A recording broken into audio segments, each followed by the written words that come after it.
Hello YouTube and welcome back to another Rage video where tonight, ladies and gentlemen, have I got a special one in store for you. It is the first time I ever did a reaction to this video. It was not necessarily one of my best videos I could have done, but now time has passed and I've had plenty of time to overlay and think and rethink time and time again upon what is one of...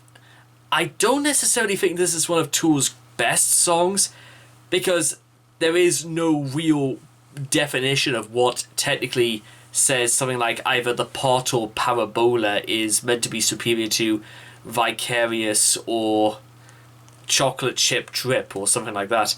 There's no real way to... because the reason why it's so difficult is because there is never really one way to describe one Tool song that is in any way separate or different from any of the others. I'll get to explaining exactly why that is when we get further into this video, because I want to cover a lot of Tool in the time we have, just because I want to exactly explain my... because I haven't listened to Tool for very nearly 2 years now. And I think it's pretty obvious ever since they dropped their latest album, like nearly 2 years ago at this point. I want to find out what we could find that is missing, and as before always, perhaps, maybe just perhaps, we might end up learning a little bit about ourselves. Like I said, the reason why I imagine they call themselves Tool is because they are not just, well, maybe in a sort of like in a sort of like sexually twisted sort of mode. A tool is usually a euphemism for a penis or a dick or something that for example, I'm gonna drive my tool right into your socket.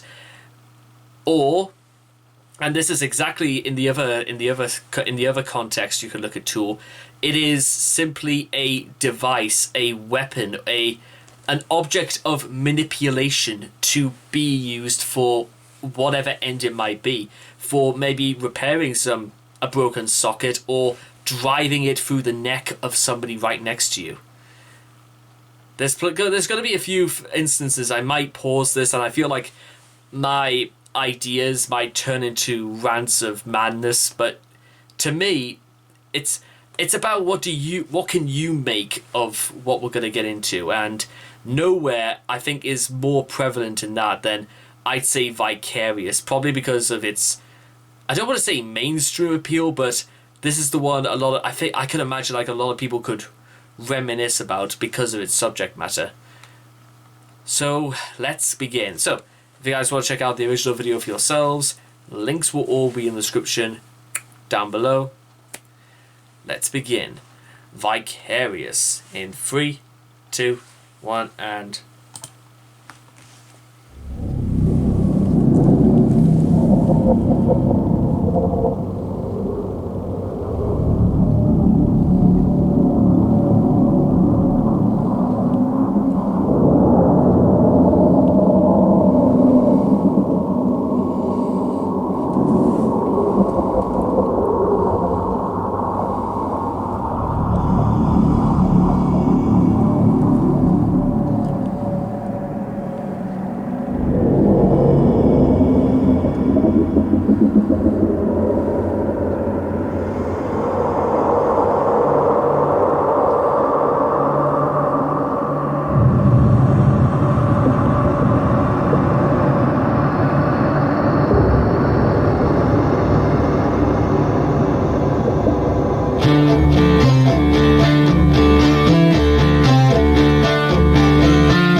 case you're wondering exactly why I am using the music video for this source, it will become a little bit clear, because I'll explain it later, because, well, we have to like listen. You have to listen to like more of the song to get an idea why. But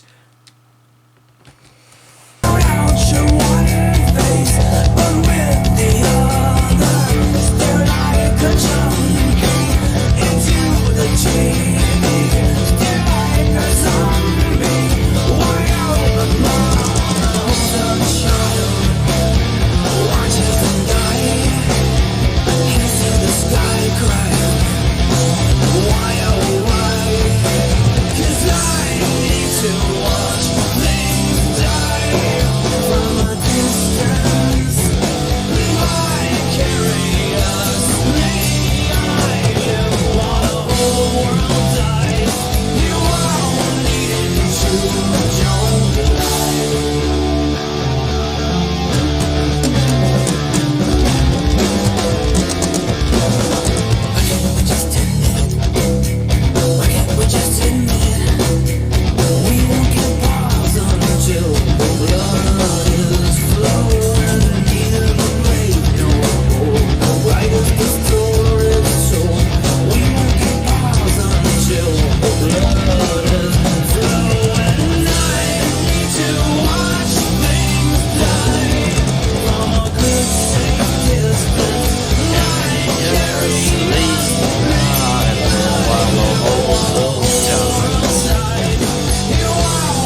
Okay, ladies and gentlemen, that was Vicarious by Tool. Now, to get back on track, and just so I can go over or explain in as best detail exactly what I'm using this metaphor, what I'm using Vicarious as the example for, in that little spiel I gave at the very beginning of the video.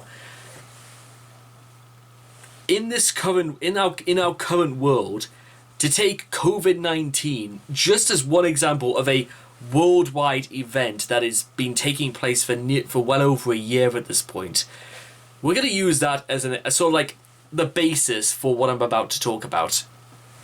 Because to the passive observer, i.e. somebody who has not been infected, or to go into one detail, somebody who wants to pay very, very close attention to the little things that happen in our day-to-day lives just to keep us safe and to keep us alert and to keep others safe.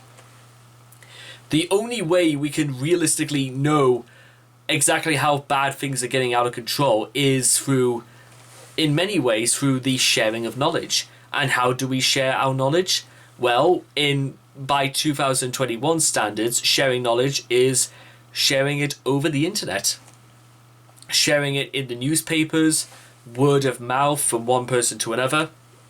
But the case I kind of like wanted to put for Vicarious is through the means of television. Now, television, in spite of the fact we're living in the age of Netflix and you can choose what you want to watch, when you want to watch it, with no limitations, no commercials, advertisements and whatnot, in our modern day society, with our advanced, YouTube economics and algorithms and whatnot, we still, however, have to understand exactly how influential the world of television still is, even in this day and age. Now, consider that, ladies and gentlemen, because just to give you an example of where I fit into all this, I frequently watch the morning news on the television, just so I have an understanding about exactly what the minister's plans are, or because there's no way you can't, because on such a worldwide issue as this, there is almost nowhere you can hide from this, because the coronavirus is not just going to stop just because you've decided to play hide and seek. Unfortunately, it doesn't work like that. And as much as I'm aware that there'll be numerous accounts from thousands of people all over the world, because you cannot really, if you want to convey any idea of what has happened is going to impact the remainder of probably the rest of my lifetime, or even yours, everyone sort of has to write as a partisan. But how does one realistically write as a partisan? Meaning, how does one write through first knowing nothing about the coronavirus? The same as to almost anything in this world, to be honest. You've got to hit the ground running and start asking questions like, where can I go? What sources can I find? Can I trust this? Can I believe that? Who do I go to first to seek out information? And if you were to be honest, say maybe you would go to a book, maybe you would ask your parents, work colleagues, friends, lovers, or even go to the internet, or even watch it on television, because the news, as far as we're concerned, will get itself around through the internet and through television, because it's much faster and everybody around the world can see it simultaneously, all in tandem. So they know exactly what's going on almost at all times. The problem it always seems to have, and maybe this is where Tool's vision of affairs comes in, they look at the television as merely like some kind of sadistic mirror into possibly exposing what our true feelings about ourselves. For example, when I watch the news to understand exactly what is being done, what is being taken care of, and how exactly are they going to try and impose certain news, this is satisfactory to me, because in some way I'm led to believe that the people around us have a modicum of responsibility, even when they are lying through their teeth, as often most politicians do. That's just not even that's just pretty bold. I mean, pretty much it's almost it's just rule of thumb at this point, you might say.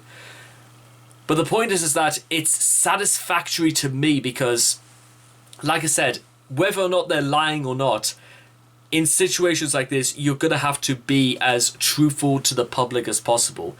Even in 1940, when families and whole communities living along the south coast of Britain in places like Brighton or West Essex or places like that, they at some point would have to be told, don't worry, everything is okay. Back in 1940. Hitler's Operation Sea Lion is going to be a complete failure. There's nothing to worry about. I'm pretty sure at one point they were forced to lie and not deny that that Operation Sea Lion could have been days away. However, fast forward 80 plus years later, you can't really do that anymore. It's medically proven that you cannot not deny yourself that. I suppose maybe in some way any news outlets that have come before saying that the coronavirus is merely nothing but the cold is where you could say the beginnings of fear begin to worm and seed our way, just like that flea in the video. Maybe it's implanting its eggs because, okay, well, you know what, as the passive observer, let's say, okay, you know what, maybe the coronavirus won't be, it's just like the common cold. But what if they're wrong? And it's fairly obvious, especially if you're watching this now, that it is anything but like the common cold. And because people saw this on the internet or saw this from news sources or maybe watched it on television, read it in a newspaper, or heard it from person to person saying that there's nothing to worry about, we can just continue because we believe this, because this is what we like to hear. But sometimes, is this not a reflection on the fact that there are things out there in this world that no matter how terrible, we can simply not deny, or will try to deny for as long as it's humanly possible to do, because it's more natural to feel good and optimistic and pretend as if everything is fine when we know the world around us is burning?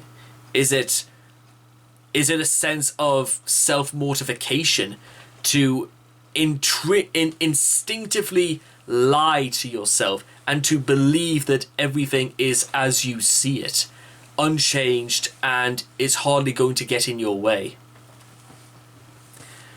And I've seen an example of this myself just 2 weeks ago. Well, it was only about like a week and a half ago, where the Daily Star, which is a tabloid rag of a newspaper, seems to boastfully claim that 2021 is here, up yours 2020.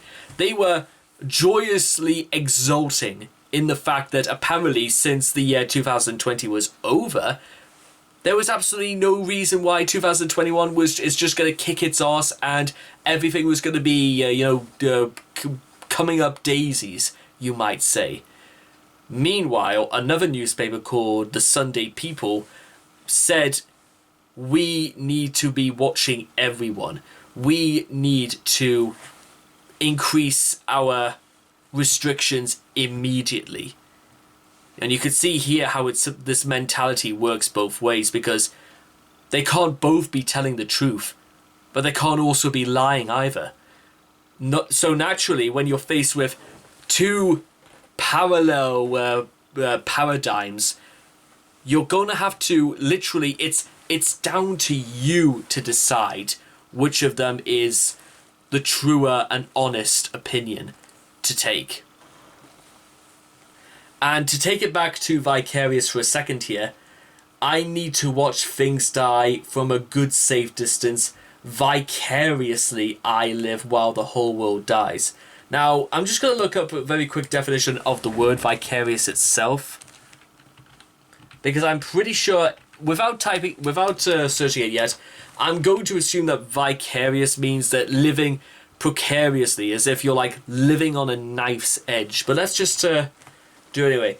Experienced in the imagination through the feelings of or actions of another person, or acting or done for another.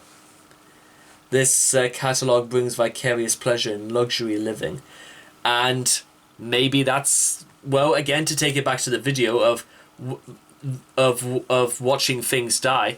Maybe there's a sense that we want to partake in the world of television itself, but in this day and age, how on earth can anybody live through that sort of power fantasy? Because realistically, we are powerless. So we know the world is... Maybe this is a vicarious man's dream come true in the end. The world is burning. The world is dying all around us. Maybe in some ways, and maybe there'll be some crackpot theorists saying this, that they are the ones who won in the end because they got exactly what they wanted all along. For the world to burn, hundreds of thousands to be sick, thousands of people dying all over the world every single day now. But maybe that's, again, maybe another part of the song, because if you caught on, you would see that human beings are pretty much almost completely opaciated skin, so you could see their organs, their eyes, and what I'm gathering from this is that what Keenan has sort of like done, Keenan and company have done in Tour, is that they've stripped away the very surface, so you can see everything inside. There's nowhere to hide, nowhere to run. You yourself are exposed to the entire world. And how ironic it is that when you are laid bare for all the world to see, how quickly our demeanor almost changes like a 180, and we almost feel ourselves too scared to move, because all of a sudden our actions and our reflections are now visible for the world to see based on who we truly are. And you'll notice those sort of strange tadpole creatures coming out of these people's eyes and just glancing with great curiosity at the screen, because the screens have, in a word, grasped our attention through whatever it may be. Maybe it's through it's probably got to be through a fantasy that draws us like midges round a lamp. We're just staring and staring and staring. We're soaking everything in, chewing gum for the eyes, as somebody famously called television. And as you could see, it turns this man basically to mush. Apart from one thing, and this is the point I need to mention, is that perhaps seeing the world as the world is now beginning to see us. You know what they say about eyes, ladies and gentlemen? Windows to the souls, ladies and gentlemen. So maybe there was almost no reason for us to see the organs of a person who was on screen, because with their eyes firmly fixed on the screen, then they have already wormed their way in, just like that flea we saw earlier.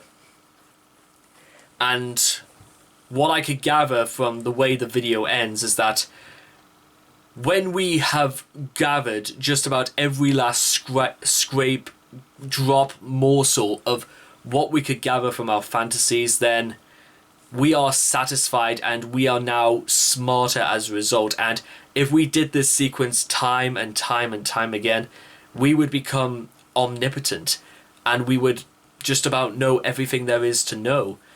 And, well, as you guys have probably already noticed this, knowing, sadly, isn't everything. And it's all because what difference does it make if we know everything? What difference does it make that if 12 months ago I said that if we don't, we've got to take this coronavirus more seriously because more people are dying and it's coming from China, we will be infected much sooner than you think. What if I said that 12 months ago? Do you reckon anybody would have believed me? What do you guys think? Do you think that if I had said or anything like that, there would have been any sense of change whatsoever? You might possibly say yes, but then again, you might say no because how do I know so much about this? Or why are you starting to tell us that we now have to like stay apart from each other? Because again, I'll point back to right there. It's because it's not what we want to hear. We want to hear good things. We don't want to hear the bad things because the bad things often mean changes and getting used to things that we just straight up are not familiar with, because it could be in a breach of our rights or a breach in our society. But then again, is our society really this ignorant and arrogant to just throw health and safety all the way to one side, and as a result, possibly by the way the coronavirus is going, there may not be a society left because of the way we've decided to act with unfailing legality and borderline masochistic or even sadist levels of stupidity. Think about that, ladies and gentlemen. What does...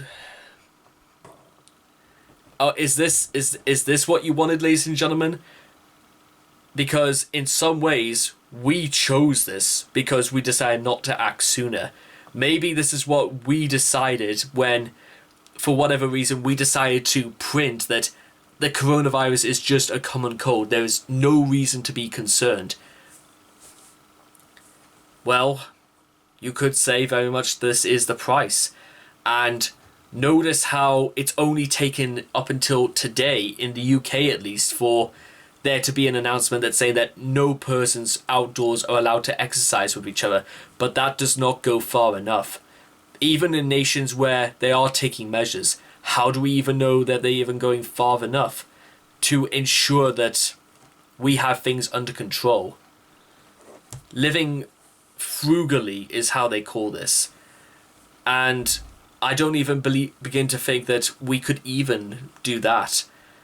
Even back in the 1940s, I doubt whether many great people would have been altogether that happy to have left their homes in case the Nazis were going to invade. But then again, this is the 2020s and not the 1940s. But how much of that has actually changed? How much have we actually changed? How much through what we learn, no matter where it is, impacts our behaviour? And I think, just to end off, ladies and gentlemen, because I think I've made my point a bit clear, is that who are you on the other end of the screen? Who are you? And what are you going to do about it? But just to leave one final note, there is going to be this I want to leave you guys with. It's from Volume 1 of Ion by Yuno Kakazaki. Well, you're right. I'm a freak. Huh? I love being bullied. Being hit and kicked by others gets me totally excited. That's what kind of freak I am. Sorry if that bothers you. Am I a freak for thinking the way I do? Or am I living among freaks who think the way they do? Am I not a freak among other people who call themselves freaks? Am I a person who calls myself a freak, who lives among people who know fine well I'm a freak? Or, because, like I said, even if I claim to have known anything whatsoever about the coronavirus 12 months ago, would I be called a freak and would I be labelled a freak for the rest of my life? They probably said the same thing about Greta Thunberg as well. They probably called her a freak as well. That doesn't deny that there's something underlying that this is saying about our world when we decide not to listen to people who may know more than we any care to think. It's called being conscientious. Going out of your way to make sure that things are going to work out in the long run. And one more thing I just want to say about Vicarious just before we go.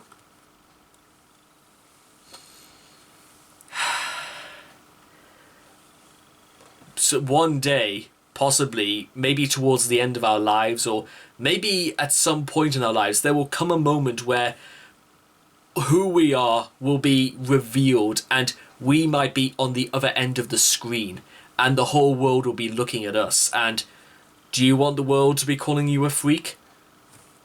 Or are you going to be on the other side, pointing fingers and calling somebody else a freak? And with all that being said and done, I hope you guys have enjoyed this reaction video.